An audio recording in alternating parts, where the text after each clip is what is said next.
Assalamualaikum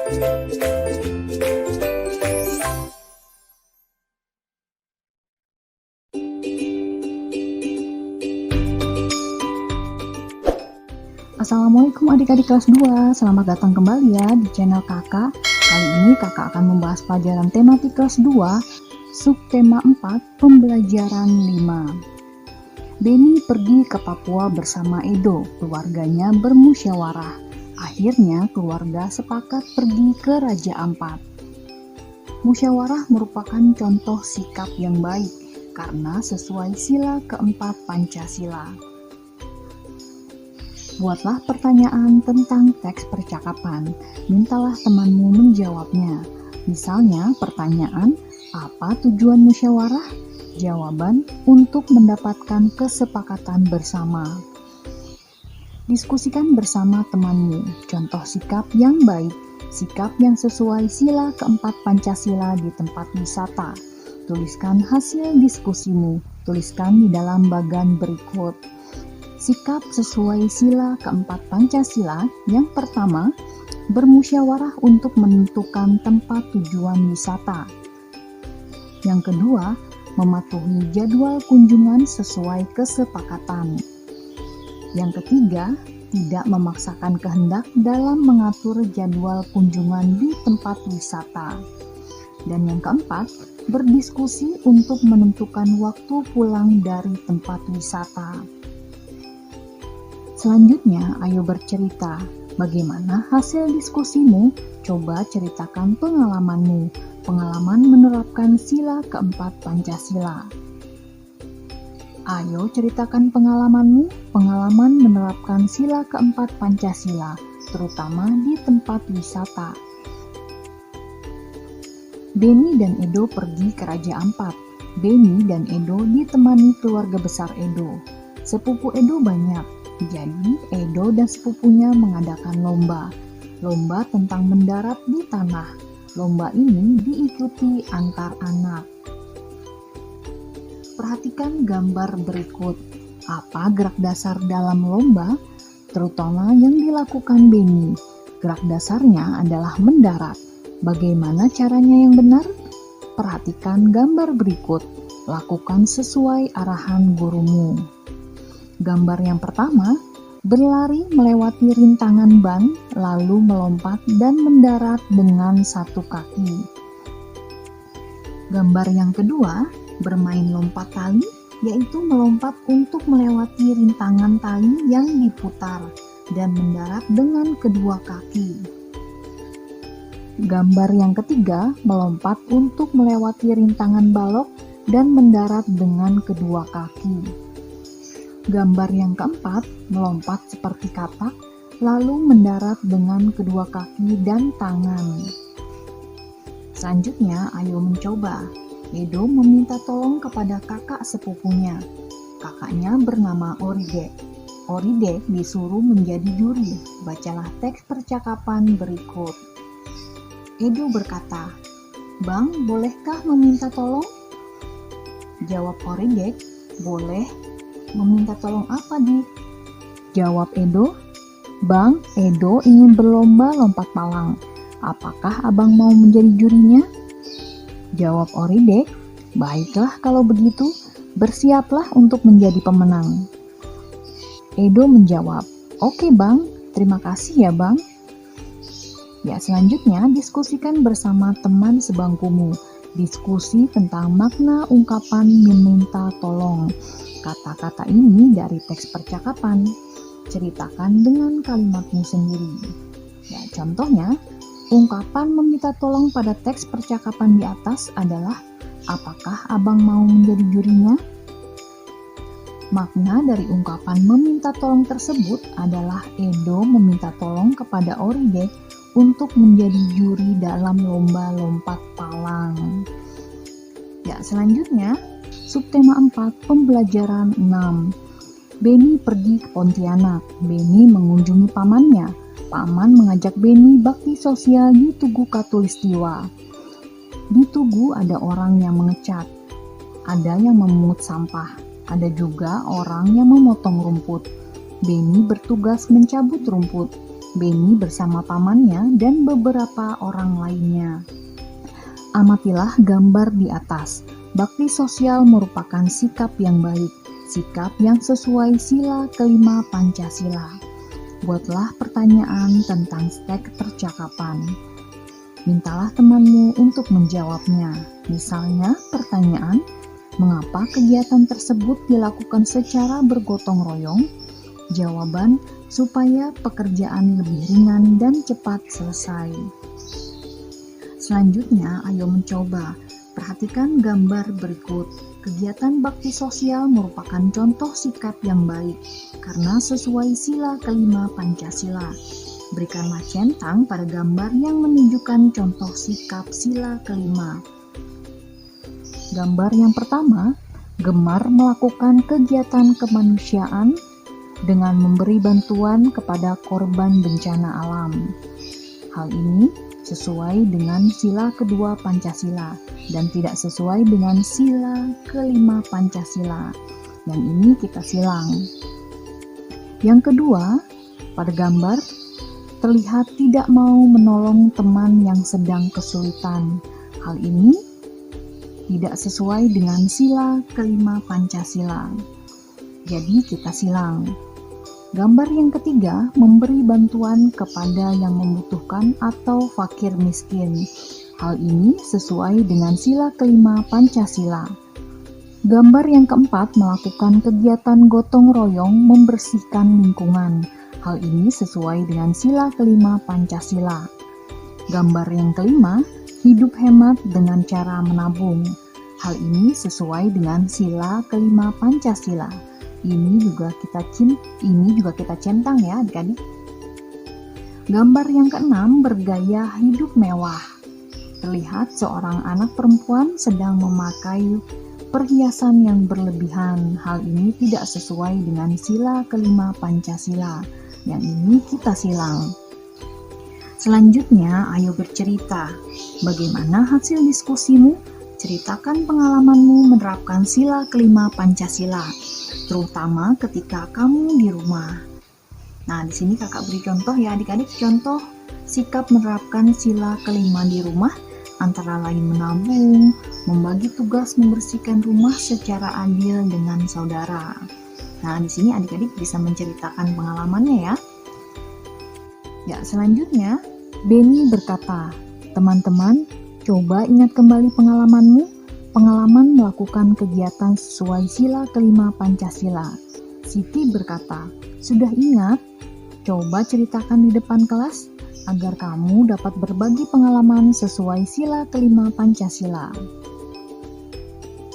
Beni terpisah dari pamannya. Beni menemui panitia. Beni meminta tolong kepada panitia. Panitia bakti sosial untuk mengumumkannya. Beni menunggu paman di tenda panitia. Bantulah Beni membuat kalimat dengan kata tolong kepada panitia. Buatlah 4 kalimat dengan kata tolong. Ingat, dengan cara yang berbeda ya adik-adik. Ya, yang pertama misalnya, saya terpisah dengan paman saya. Bisakah Bapak menolongku? Yang kedua, Pak, saya menunggu paman di tenda panitia. Tolong diumumkan di pengeras suara ya Pak. Yang ketiga, saya tidak menemukan paman. Bisakah menolong saya menemukannya? Yang keempat, Pak, bisa tolong carikan paman saya? Saya terpisah dengan paman. Selanjutnya, latihlah dirimu mengucapkan kata tolong kepada orang lain. Anak-anak, praktikanlah di depan kelas. Praktik tentang membuat kata tolong yang digunakan dalam kehidupan sehari-hari. Gunakanlah bahasa yang sopan dan baik. Selanjutnya, ayo mengamati. Beni menghitung langkah dari rumah ke Tugu Katulistiwa. Jarak rumah paman ke Tugu Katulistiwa 240 meter. Jarak Tugu Katulistiwa menuju tenda panitia 3000 cm. Berapa meterkah jarak yang ditempuh Beni dari rumah paman ke tenda panitia? Diketahui jarak 1 rumah ke Tugu sama dengan 240 meter. Jarak 2 tugu ke tenda sama dengan 3000 cm. Ditanya jarak yang ditempuh Beni dalam satuan meter. Dijawab, jarak 2 sama dengan 3000 cm sama dengan 30 meter.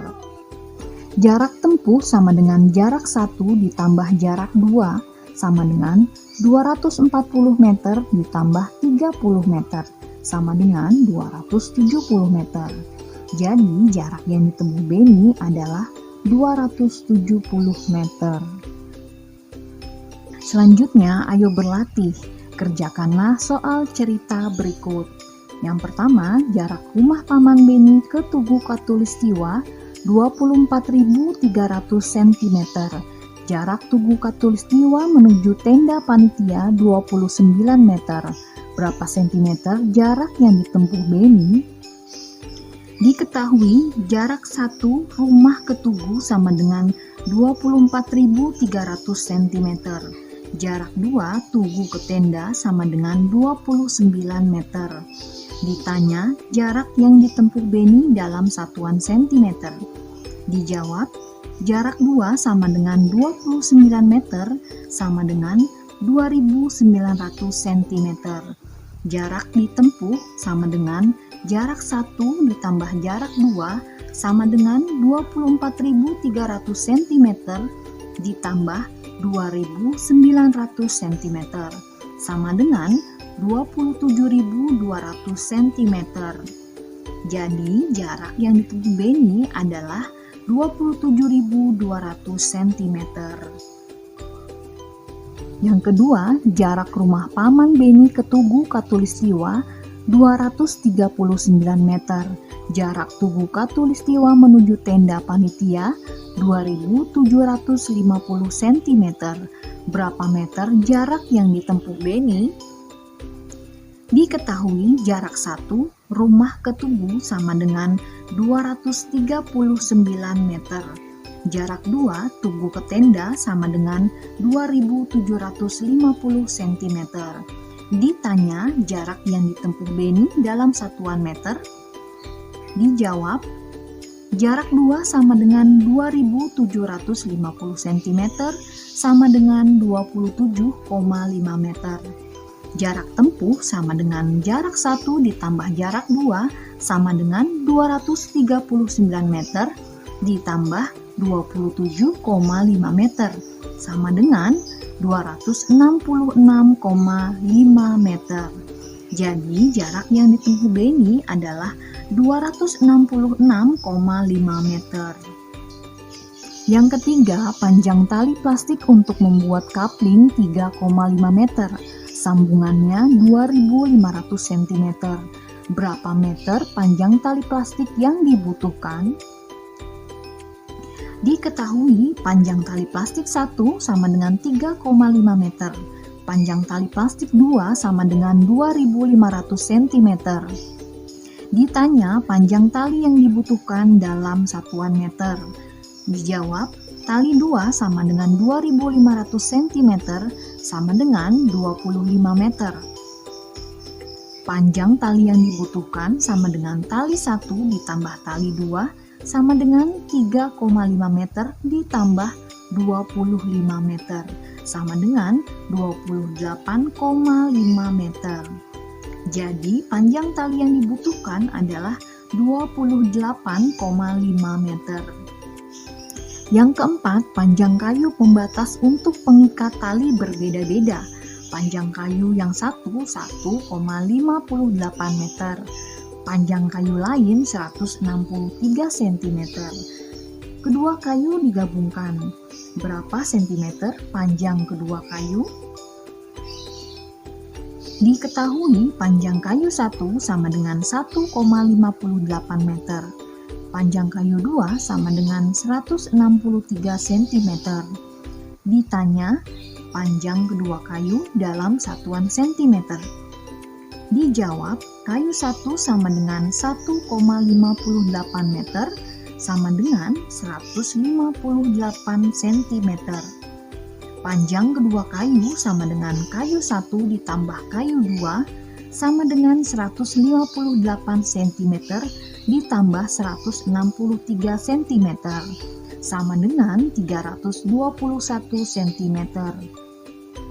Jadi, panjang kedua kayu adalah 321 cm. Yang kelima, jarak kapling kerja Beni dengan tenda panitia 725 cm. Jarak kapling kerja Beni dengan tubuh Katulistiwa 950 cm. Berapakah jarak seluruhnya yang harus ditempuh Beni? Diketahui jarak satu kapling ke tenda sama dengan 725 cm. Jarak dua kapling ke tubuh 950 cm. Ditanya jarak yang ditempuh Beni dalam satuan meter. Dijawab, jarak tempuh sama dengan jarak 1 ditambah jarak 2 sama dengan 725 cm ditambah 900 cm sama dengan 1675 cm sama dengan 16,75 meter. Jadi jarak yang ditempuh Beni adalah 16,75 meter. Oke, sekian dulu ya adik-adik video pembelajaran kali ini. Sampai jumpa di video pembelajaran berikutnya, yaitu di tema 6. Wassalamualaikum warahmatullahi wabarakatuh.